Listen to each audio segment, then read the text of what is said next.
처음에 성문법, 불문법 얘기 나왔거든요. 그래서 뭐 성문이라는 게 뭐냐. 그래서 처음에 이제 눈에 보이는 키워드들 잘 잡으셨나 좀 볼게요. 뭐 여기까지는 뭐 도입부니까 이렇게 사실 근데 중요한 단어는 이게 중요한 단어죠. 그래서 이쯤 끊으셔도 된다고 생각해요. 여기 끊으셔도 되지만 이제 고착성이라는 단어.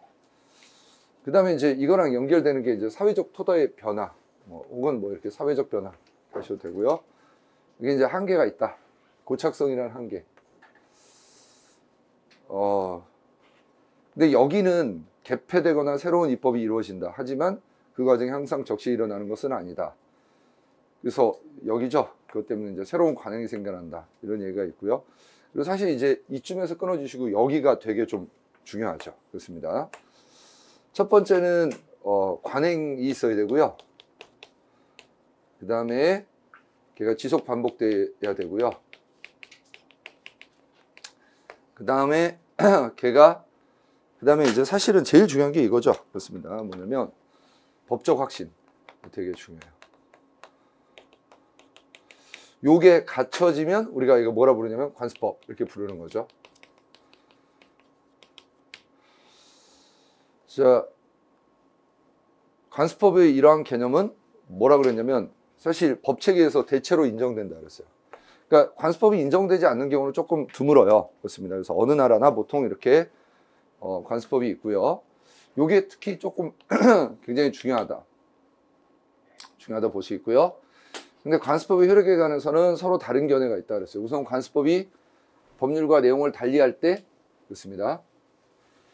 그러니까 이제 내용이 당연히 어떤 경우가 문제가 되는 거예요. 이렇게 내용을 달리할 때가 문제가 되는 거죠. 내용을 달리할 때 문제가 되는 겁니다. 그 법률을 실효시킬 수 있다는 주장이 있다. 그렇습니다. 자, 지금부터 여기는 이 변경적 효력설이라는 거에 관한 내용이죠. 이는 관습법이 국민의 법적 확신을 바탕으로 형성된 규범이라는 면을 강조한다. 그 법률과 다른 관습법이 성립하였다면 그것은 성문법이 사회의 변화에 그러면 여러분 기존에 있었던 성문법은 어떤 거예요? 이거는 이제 여기 있는 법적 확신이 없는 거죠. 법적 확신이 없는 거예요. 그러니까 이제 법적 확신이 없다는 얘기가 무슨 얘기냐면 처음에는 법적 확신이 있었는데 이제 나중에 사라진 거죠. 이런 법들이 꽤 많아요. 그렇습니다. 왜냐하면 사회가 변하기 때문에 그런 거죠. 뭐 예를 좀 들어보자면 지금 형사 미성년자가 여러분 다 아시겠지만 형사 미성년자가 현재 14세 미만이거든요. 이거 받아들일 수 있냐 이거예요. 이거 받아들이기가 요즘에 말 많잖아요. 여러분 14세면 우리나라 나이로 15살에서 16살인데 15살에서 16살짜리 애랑 맞짱 까면 이길 수 있어? 고개 흔드는 거 봐.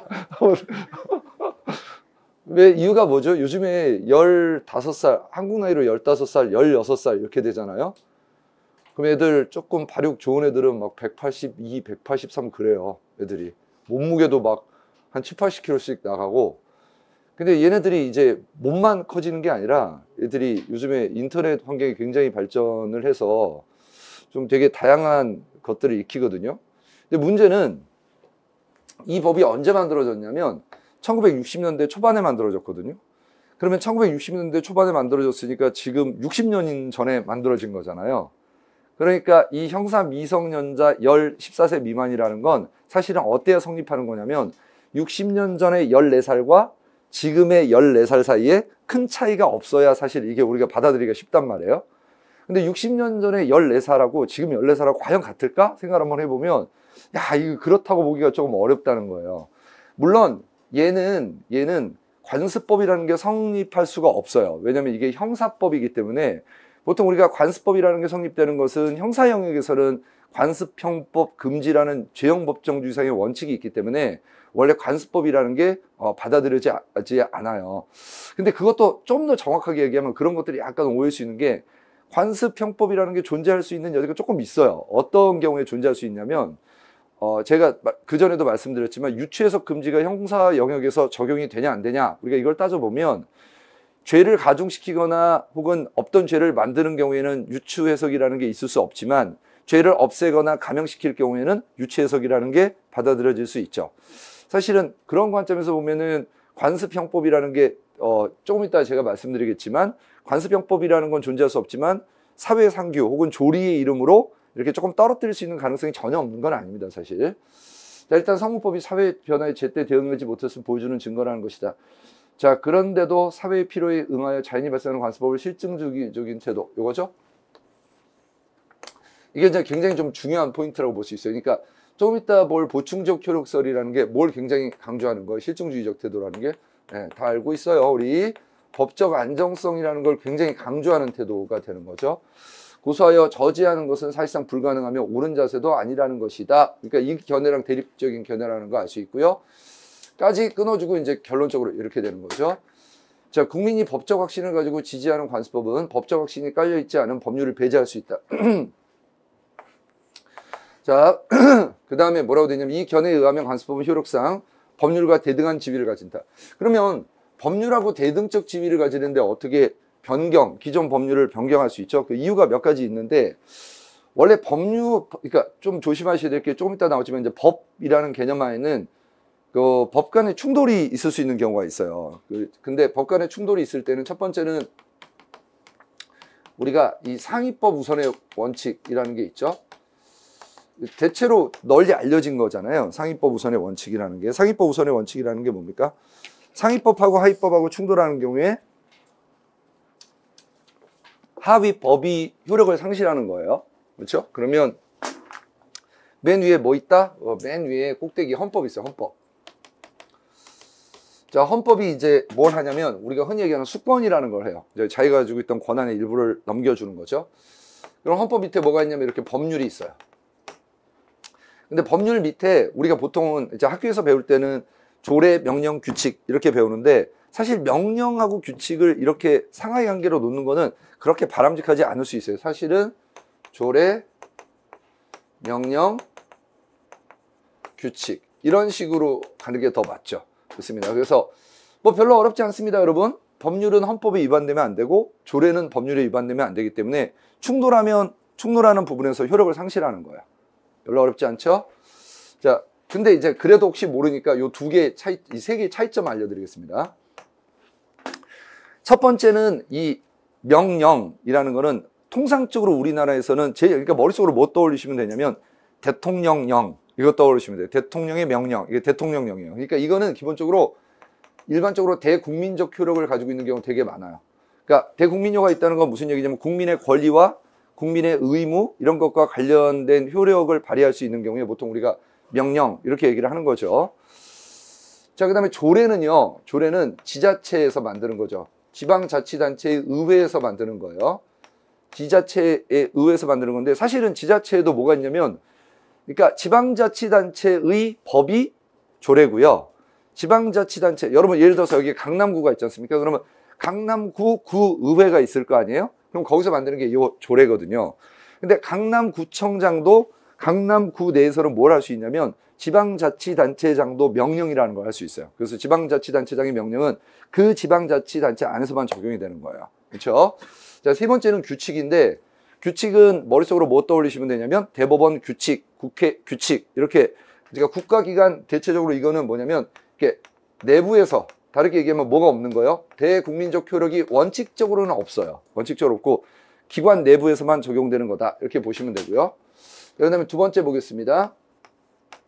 두 번째는 뭐냐면 이 특별법 우선의 원칙이라는 게 있어요. 특별법 우선의 원칙. 그러니까 제일 대표적인 게 민법의 특별법 뭡니까? 이렇게 상법이죠.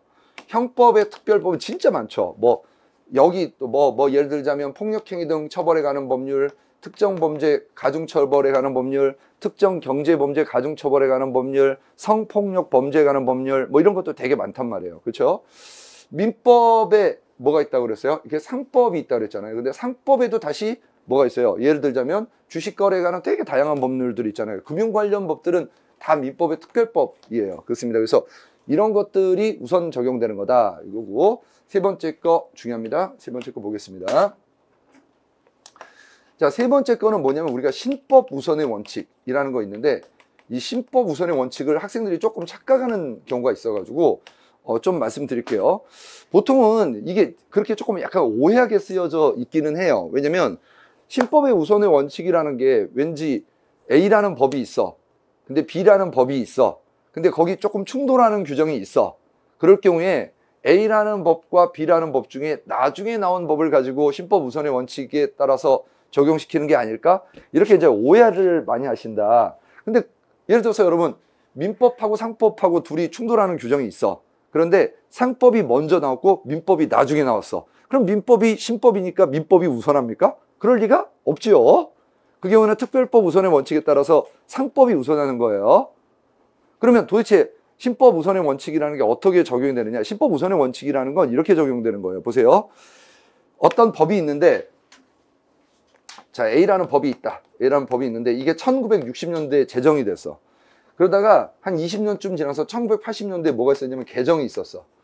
그러면 개정되면서 새로 신설된 조항이 있을 거 아니에요. 신설된 조항이 있고 삭제된 조항이 있고 뭐 말 그대로 바뀌는 조항이 있고 세 가지가 있을 수 있죠. 있는데 없어지거나 없었는데 생기거나 있었는데 바뀌거나. 셋 중에 하나 아닙니까?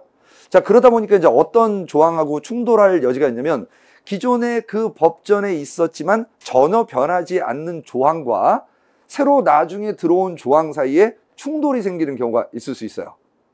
이해되셨죠? 물론 법사위를 거치면서 그런 것들을 최소화하려고 노력을 하지만 사람이 하는 일이다 보니까 이게 그런 게 있을 수 있단 말이에요. 그럴 경우에 뭐가 적용된다는 거예요? 요 신법 우선이라는 게 적용이 된다는 뜻이에요. 이해되셨죠? 자, 이 글에 따르면 관습법은요, 항상 언제나 성문법보다 신법이 되는 거죠.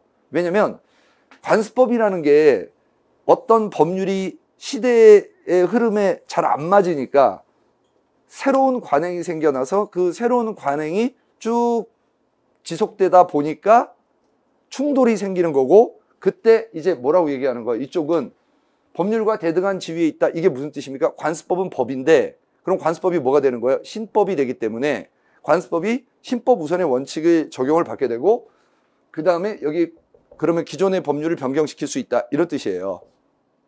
이 제시문이 좀 재밌는 이유 중에 하나가 뭐냐면 글 전체에서 보시면 신법이라는 얘기, 그러니까 그 47번의 1번 선택지 보시면 관습법의 경우에는 법률에 대하여 신법 우선의 원칙이 적용되지 않는다. 이렇게 돼 있단 말이에요. 근데 제시문을 샅샅이 뒤져봐도 신법 우선의 원칙이라는 말이 제시문에 안 써 있어. 안 써 있지 않습니까? 그러니까 어떻게 하라는 거예요? 이 정도는 알고 있으라는 겁니다. 어떻게 이렇게 될 수 있나요? 당연히 이렇게 될 수 있죠. 자, 그러면 여러분 지금 여기는 뭐라고 보는 거예요? 변경적 효력서의 경우에는 관습법을 신법으로 보아서 기존의 법률은 뭐고? 성문법. 새로 오는 법은 뭐예요? 관습법. 관습법도 새로운 법이다. 그래서 어떻게 한다고요? 신법 우선의 원칙 적용시키겠다는 뜻입니다. 여기는 적용시키겠다는 뜻이고, 반면에 여기 보겠습니다. 자, 그런데 민법은 제1조에서 민사에 관하여 법률의 규정이 중요한 포인트 있죠? 뭐라고 되어 있습니까? 없으면. 이렇게 해서 민법에 관해서 규정이 이렇게 없으면 관습법에 의하고, 관습법이 없으면 조리에 의한다. 이랬어요. 조리에 의한다. 라고 규정한다. 그랬어요. 그래서 사실 이 단어 중에, 여기 나와 있는 단어 중에 이 조리라는 단어가 있는데 저게 생각보다 중요해요. 그러니까 보통 로스쿨이나 법대에서는 저 조리를 그냥 무시하라고 가르치거든요. 하긴 저거 별거 아니라고 가르쳐요. 근데 저게 별게 아닌 게 아니에요. 저게 꽤 중요하단 말이야, 조리가. 왜냐면 조리를 여러분 교과서, 그러니까 민법 총칙이나 이런 교과서에 보면 조리에 대해서 뭐라고 써 있냐면 사물의 이치, 사물의 당연한 이치, 이성에 비추어 보아서 옳다고 생각되는 것, 요거를 조리라고 얘기를 하는데, 사실은 있는 그대로 쓰면 어떻게 돼요? 조문이 가지고 있는 조문의 이치, 이런 뜻이거든요. 조문이 가지고 있는 조문의 이치인데, 이거를 조금 이해하기 위해서 여러분들한테 지금부터 리트 시험에 굉장히 자주 등장하고 또 우리가 반드시 알아야 되는 개념이지만 실제로 이것 때문에 시험을 조금 못 보는 학생들이 있어서 좀 중요한 개념 하나를 설명을 드리겠습니다. 이 민법이나 형법이나 뭐가 있냐면 이 제시문을 읽다 보면 이 단어가 굉장히 많이 나와요. 일반 조항이라는 단어 되게 많이 나오거든요. 자, 일반 조항이라는 게 여러분 이게 왠지 영어로 하면 뭐 general clause 이렇게 써야 될 것 같은데 실제로는 그렇게 쓰지 않아요. 이게 좀 문제가 있어요. 왜냐면 미국에서 맨 처음에 이 조항을 영어로 어떻게 쓰냐면 얘를 이렇게 쓰거든요. 오픈 클로스라고 써요. 그러면 이거 사실 우리나라 말로 해석하면 어떻게 해석하는 게 제일 좋아요? 열려 있는 조항 이렇게 해석하면 제일 좋거든. 열린 조항 이렇게 해석하면 좋거든요. 근데 우리나라 민법 교과서뿐만이 아니라 모든 민법 조항은 사실 일본 민법의 아버지라고 얘기하는 사람이 있어요. 일본 민법의 아버지라고 얘기하는 사람이 아처용 교수라고 있거든요. 그 와카즈마 교수라고 있으신데 그분이 그 보통 이제 일본 민법의 아버지라고 얘기를 하는데 우리나라에서 그 아처용 교수, 와카즈마 교수의 민법 시리즈를 그대로 번역하신 분이 계신데 그분이 누구냐면 서울대학교 옛날에 곽윤직 교수님이라고 계세요. 근데 그분은 서울대학교 출신이 아니라 정확하게 얘기하면 경성제국대학교 출신이세요. 경성제국대학교니까 일제시대 때 다니셨다는 얘기죠. 그리고 그분은요 석사하고 박사를 하지 않으셨어요. 그냥 학사하셨는데 그때 당시 이제 조선인이 경성제국대학교 학부를 나와서 이렇게 진짜 엘리트 오브 엘리트였던 거죠. 그래서 이제 그분이 그 일본의 와카즈마 교수의 민법 시리즈, 민법 총칙, 물권법, 채권 총론, 채권 강론 이걸 다 번역해서 이제 박영사에서 곽윤직 시리즈라는 걸로 냈고 사실상 우리나라에서는 그 곽윤직서 민법 시리즈가 거의 바이블처럼 이제 거기서 이제 모든 것들이 다 이렇게 나갔다 보니까 그러다 보니까 거기서 사용하던 용어들을 사실 그대로 사용하는 경우 되게 많아요. 자, 생각 한번 해볼게요. 이게 열려 있다. 그러면 제가 한번 써보겠습니다. 이게 이제 일본식 원래 용어인 거죠. 그러면 조항 이렇게 쓴다면 자, 그럼 뭐가 열려 있냐 이거예요. 뭐가 열려 있다 이거예요. 해석이 열려 있다. 해석이 열려 있는 조항이에요. 그럼 이거 제일 대표적인 거 몇 가지 한번 보도록 하겠습니다. 자, 우리나라 여기 민법 1조에 민사여 관하여 법률의 규정이 없으면 관습법에 의하고 관습법이 없으면 조리에 의한다. 이런데 민법 2조에 뭐라고 써있냐면 이렇게 돼 있단 말이에요. 권리의 이행과 권리의 행사와 의무의 이행은 신의에 따라 성실하게 이런 단어를 썼어요. 법에다가 신의에 따라 신의가 뭐야 영어로 하면 트러스트 뭐 이 정도 되는 거잖아. 빌리브 뭐 이런 거잖아. 아니 그리고 도대체 이 성실은 또 뭐야 성실은. 이거보다 더 골 때리는 게 뭐냐면 민법 103조예요. 민법 103조에 어떤 단어가 들어가 있냐면 공서양속 이런 단어가 들어가 있어요. 이게 민법에 들어가 있다니까. 민법에 법에 들어가 있대요. 법에. 그럼 생각 한번 해보시죠 여러분. 이게 신이라는 말이나 우리가 성실하다는 말 이게 도대체 법률용어로 적합하기는 합니까? 만약에 성실하지 못한 것이 위법행위라면 우리들은 다 범죄자야. 아닌가? 범죄자 아닙니까? 여러분은 신의를 저버리는 경우가 있어요 없어요? 굉장히 많이 저버리잖아. 아니, 선생님 저는 엄마 아빠의 신의를 많이 저버리잖아. 엄마 아빠의 믿음대로 컸어? 그건 아니잖아. 그렇지 않습니까? 사회상규라는 건 뭘까 도대체? 자, 생각 한번 해보세요. 얘는 아무리 봐도 어떻게 보여요? 얘는 도덕적 개념으로 보이고요. 그 다음에 상당히 어떻죠? 불확정적 개념으로 보이잖아요. 이렇게 안 보여? 이렇게 보이잖아. 근데 문제는 뭐냐면 이게 민법에만 있는 게 아니야. 이게 심지어는 어디에도 있냐면 심지어 형법에도 있어. 심지어 형법에는 이런 조항이 들어가면 안 되거든. 법률 명확성의 원칙, 죄형법정주의 원칙 때문에 단어가 아주 또렷하게 해석이 돼야 된단 말이에요. 그런데 형법에 어떤 단어가 들어가 있냐면 이런 단어가 들어가 있단 말이에요. 자, 형법을 딱 펼치면 맨 앞에 이제 구성요건, 물론 그 앞에 형법 총론에 관한 일반 이론들이 나오지만 구성요건론이 끝나고 난 다음에 위법성론이 나와요. 근데 위법성론이 뭐부터 시작하냐면 이런 거 시작해요. 정당방위, 자구행위, 뭐 긴급피난, 뭐 정당행위, 피해자의 승낙 막 이런 거 막 있단 말이에요. 그 중에 정당행위라는 조문에 어떤 단어가 나오냐면 그 행위가 사회상규에 위반되냐. 그럼 여러분 사회상규가 뭐야 도대체? 사회의 모든 사람들이 일반적으로 인정하는 규칙이라는 뜻이거든 이게. 그럼 이것도 뭐예요? 이것도 불확정 개념 아니야. 이런 개념들이 들어가 있는 조항을 뭐라고 부르냐면 요런 개념들이 들어가 있는 조항을 일반 조항 이렇게 불러.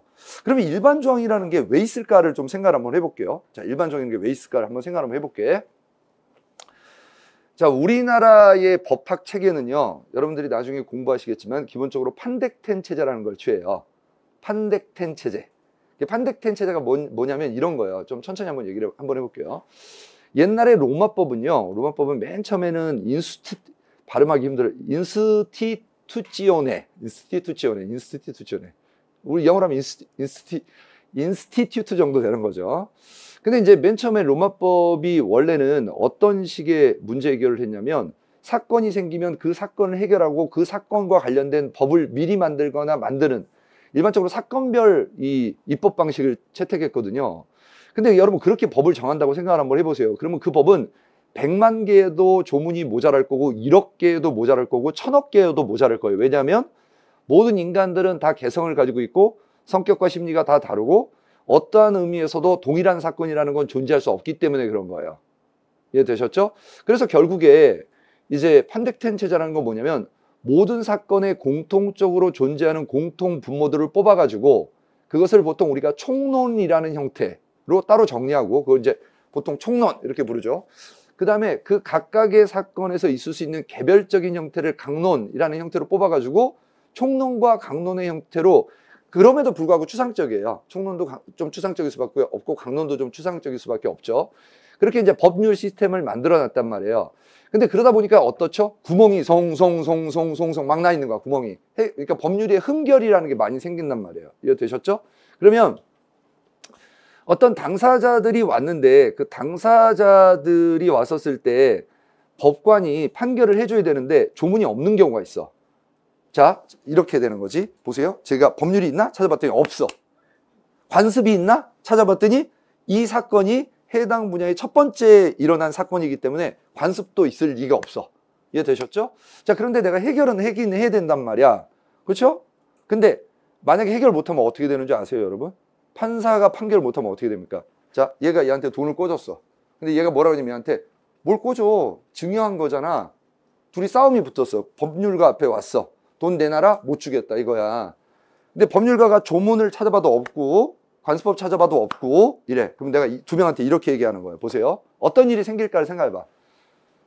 야, 진짜 너무 미안한데 나 잘 모르겠어. 진짜 미안해. 니네끼리 합의 좀 잘 봐. 이러고 내보냈다고 생각해보세요. 니네 법정 밖으로 나가라. 내가 잘 모르겠어. 미안해. 쏘리. 이러고 내보냈다고 생각해봐. 그럼 이 돈을 갚아야 될까 말아야 될까는 뭐에 따라 결정될 거다? 예, 이 둘이 가지고 있는 물리적 힘의 크기에 따라 결정되겠지. 쉽게 얘기하면 어떻게 되는 거야? 센 사람 얘기가 통용된다는 거예요. 우리는 그걸 뭐라 부르냐면 원시 짐승들의 사회 이렇게 불러요. 물리적 힘만 지배하잖아. 다르게 얘기하면 어떤 일이 벌어진다? 국가가 붕괴된다. 국가가 붕괴됩니다. 그래서 되게 유명한 법원이 있죠. 예, 판사는 혹은 법관은 그 어떤 경우에도 판결을 거부할 수 없어요. 그러니까 둘 중에 하나는, 자, 5판보다 더 5판을 하는 게 나아요. 5판을 하는 한이 있더라도 판결 자체를 거부해서는 안 됩니다. 판결을 거부하면 국가가 붕괴된다니까? 방금 전에 말씀드렸다시피. 그렇죠? 그러면 결국에 뭘로 갈 수밖에 없다라는 거예요.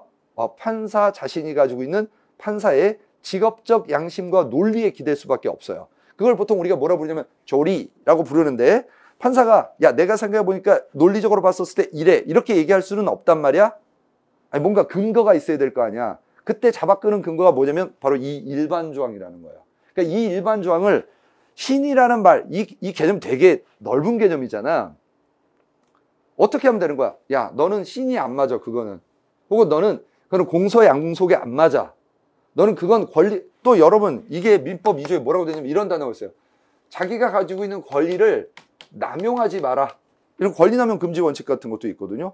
이런 거 싹 다 뭐냐면 어마어마한 해석의 권리를 그 법관에게 준 거다라는 거예요. 그렇죠? 근데 이렇게 해석할 때 법관이 가지고 있는 어떤 이성적 사유를 보통 우리가 조리 이렇게 부르는 거예요. 사실은. 그러니까 조리라는 개념이 사실 그렇게 아주 간단한 개념은 아닌 거죠. 구태여 따지고 보면. 자, 고성문법에 따라 관습법의 보충적인 효력을 인정하는 태도를 보이는 것이다. 이에 대해 변경적 효력서를 성문법이 어떠한 태도를 보이는지에 대해서 얽매일 필요는 없고, 자, 합리적으로 해석을 해야 된다. 여러분, 이게 되게 위험한 발언 아닙니까? 보세요. 뭐라고 되어 있습니까? 이게 지금 누구 견해냐면 이 변경적 효력설의 견해거든요. 그러니까 변경적 효력설의 견해는 항상 뭘 내야 된다는 거예요. 이렇게 뭔가 타당한 결론을 내야 된다. 타당한 결론. 여기 뭘 추구해야 된다? 정의라는 걸 좀 추구를 해야 된다. 그 사건의 가장 타당한 결론이 뭐냐? 이거를 가야지. 그 법률이, 여러분, 법률이 만약에 규정을 했는데 어떤 규정에 따라서 그 사건을 해결할 경우에 부적절한 결론이 나오더라도 그걸 따라야 된다라는 게 법적 안정성에 입각한 태도라는 걸 우리가 지난주 일요일 날 공부했어요. 기억나지? 중요하다 그랬어. 그래서 반면에 아니다. 그래도 타당한 우리가 받아들일 수 있는 결론을 가야 된다. 설령 어떻게 하는 한이 있더라도 성문법을 무시하는 한이 있더라도 갑니다. 자, 하지만 법률 규정을 어떻게 해야 된다? 이렇게 문헌에 충실하게 이해하는 것이 법률 해석의 기본이라는 전제를 굳건히 유지하려는 주장도 강하다. 자, 이 입장에서는 민법을 규정을 어떤 경우에? 이거죠. 법률이 없는 경우에 한해서 적용을 해야 된다. 이거라고 볼 수가 있고요. 자, 그 다음 보겠습니다. 자, 관습법에 관하여 변경적 효력설이라는 걸, 보충적 효력설이라는 걸 모두 동의할 수 있는 진술이 뭐냐 그랬습니다.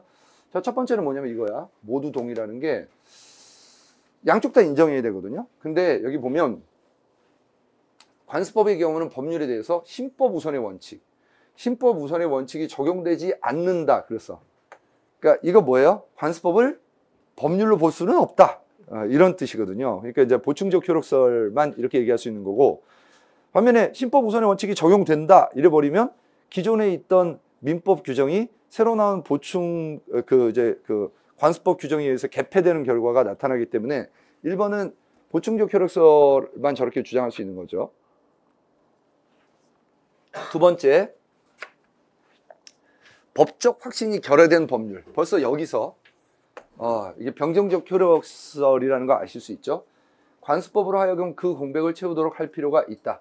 그러니까 법적 확신이 결여된 법률이라는 말을 조금 조심하셔야 돼요. 저게 법률이 없다 이런 뜻이 아니라 있는데 이 법률은 도저히 적용 지금 못하는 너무 옛날 법이다 이런 뜻이에요. 그러면 그거를 어떻게 한다? 공백처럼 취급해 준다는 거죠. 자, 그 다음에 자, 이 얘기를 잠깐 드려보도록 하겠습니다. 학생 중에 한 명이 저한테 이런 얘기를 질문을 한 적이 있어요. 그 학생의 질문이 옳은지 아닌지, 그리고 저는 뭐 그 질문이 뭐 충분히 할 수 있는 질문이라고 생각해요. 뭐냐면 이렇게 저한테 질문했어. 선생님, 변경적 효력설이라는 게 기존의 법과 충돌하는 관습이 형성된 경우에 판사가 기존의 성문법을 배제하고 새로 성립된 관습법을 가지고 적용하는 거 맞지 않습니까? 맞아. 맞죠? 맞지? 일요일 아침이지만 토요일 아침이구나. 내가 정신이 없구나. 자, 하지만 그 친구의 질문이 이거였어요.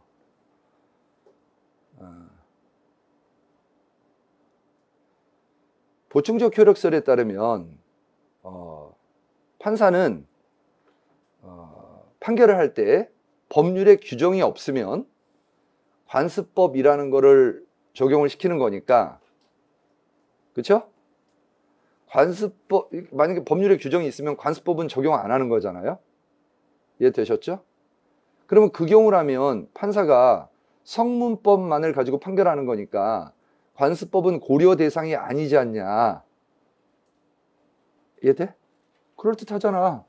다시요. 혼자 그래 이렇게 사인을 보내야 돼. 자기가 잘 공부하다 이해가 안 되지 않습니까? 그러면 저한테 사인을 보내세요. 뭐? 뭐 알아들어. 그래 한 번 더 설명해 달라는 뜻이구나 이렇게. 여러분 그 사람이 500명 정도 이렇게 앉아있는, 제 옛날에 한 강의실에 500명 들어가는 강의실에서 강의한 적이 있거든요. 옛날에 합격의 법학원회라는 데서 피셋 강의할 때 301호 강의실이 500명 정원이었어요. 근데 한 470명 정도 찼었거든요. 마지막 피셋 모의고사 강의 시즌 때. 근데 그게 보면요, 상전벽해라는 느낌도 들고, 뭐 상전벽해는 아니구나, 여기서 쓰시는 단어가 아니구나. 제가 고시생 때 그 합격의 법학원이라는 데가 예전에 한국법학원이었고, 한국법학원 전신이 춘추관이라는 데였거든요. 뭐 이렇게 막 거기 되게 전설적인 강사가 있어요. 신호진이라는 선생님이 지금도 활동하시죠. 그때 제가 거기 껴서 그 수업을 듣던 450명 중에 한 명이었거든요. 근데 시간이 오래 지나가지고 그 강의실에서 제가 강의할 줄 몰랐죠. 근데 제가 강의를 하던 게 아니라 학생 때 아침에 특히 이런 추운 겨울에 여기도 분명히 지금 좀 정신이 혼미한 사람이 있을 거야. 날씨가 추운 날씨 밖에서 오돌오돌 떨다가 따뜻한 강의실로 딱 들어가면요. 몸이 탁 풀리면서 막 졸리기 시작해. 아침 강의, 그때 아침 강의 9시부터 했거든요. 그리고 신림동이라는 동네가 좀 이상한 동네예요. 그 동네가 겨울에는 더럽게 춥고 여름에는 더럽게 더워. 거기가 사실은 그 동네 그 교통도 조금 안 좋죠. 신림이동, 신림구동 그쪽 동네가 그렇죠. 그렇습니다. 그렇죠. 그래서 그때는 앞사람이 있으면 내가 졸잖아요. 혹은 자잖아요. 그러면 강사가 내가 졸거나 자는 걸 모를 거라고 생각했어요. 왜냐면 한 뭐 500명이나 되는데 그거 어떻게 다 알아. 근데 제가 학생들 앞에 서서 강의를 해보니까요. 알겠더라고. 졸리는 애를 누가 졸고 있는지 누가 안 듣고 있는지 알아요. 이게 왜냐면 이렇게 강의를 할 때 이렇게 쳐다보잖아? 그러면 뭐랄까 정상적인 주파수가 잡힌달까? 뭔가 이렇게 삐삐삐 하면 정상적인 주파수가 잡혀. 내가 중간에 약간 잡음이랄까? 빠까닥 이런 느낌이 있어. 이게 보고 저는 뭐지? 이렇게 보면 막 비실거리고 있는 애들이 이렇게 뭐라고 해야 되나 이렇게 있어요. 그래서 이제 알게 된다. 자, 다시 얘기를 한번 해볼게요. 천천히. 변경적 효력설은 어떤 게 변경적 효력설이냐면 법률과 관습법이 충돌할 경우에 충돌하는 관습법을 적용시켜야 된다. 그러니까 당연히 뭐가 된다? 관습법이라는 게 고려 대상 아니냐. 근데 보충적 효력설에 따르면 이제 법률이 없을 경우에만 관습법이라는 걸 적용을 시키는 거니까 법률이 있어서 법률을 적용해서 판결을 하는 경우에는 관습법이라는 걸 적용할 여지가 없으니까 그 경우에는 관습법이라는 게 고려 대상이 아니지 않냐. 그러니까 관습법이 고려 대상인 경우는 어떤 경우만 고려 대상인 경우냐면 변경적 효력설에서만 고려 대상 아니냐. 그럼 이거 틀린 선택지 아니냐. 이거예요. 그럴듯하다 이거야. 그럴듯하다 이거야. 그렇죠? 근데 그게 이제 어떤 뜻이 이제 문제인 거예요. 이 고려라는 말을 굉장히 좁게 해석한 거죠. 그 친구는. 그 친구는 어떻게 해석을 한 거예요? 고려라는 말을. 판결을 할 때 그 판결의 근거, 그러니까 판결의 근거가 되는 조문만을 고려라는 이 단어 안에 집어넣은 거예요. 여러분 원래 판사가 생각 한번 해봐. 잘 봐. 우리나라 헌법에 어떻게 돼 있어요? 헌법에. 판사는요, 법관은요, 뭐에 따라 여러분 그 판결이 된다고 혹시 들어보셨어요? 판사가 기본적으로 판결할 때 헌법과 법과 양심에 따라 판결하라고 써 있어. 이게 우리나라 헌법에 써 있단 말이에요. 그러니까 내가 이 사람한테 판결할 때 민법 720조, 750조, 민법 750조에 따라 손해배상을 명한다. 이렇게 해도 뭐는 고려 대상이 된다는 거야, 항상. 당연히 법체계 전체를 고려하는 거예요. 헌법을 고려해야 된다니까? 만약에 이 조문이 헌법에 위반되면 위헌법률 심판으로 갈 일이지 내가 이걸 가지고 바로 적용하면 안 된다고요.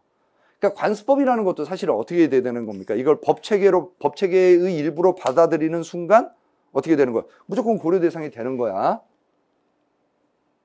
이해될 거라고 생각이 됩니다.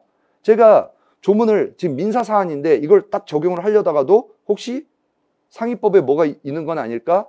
혹은 다른 특별법이 있는 건 아닐까? 뭐 이런 것들을 다 고려해야 된다는 뜻이에요. 법체계 전체를. 그래서 판사가 어려운 거지. 그렇습니다. 이거는 그래서 어느 쪽이나 법원에 재판할 때 관습법인 존재를 고려해야 되고요. 그 다음에 여기 뭐 이 두 개는 별로 어렵지 않으니까 잘 가셨을 거라고 생각이 되고요.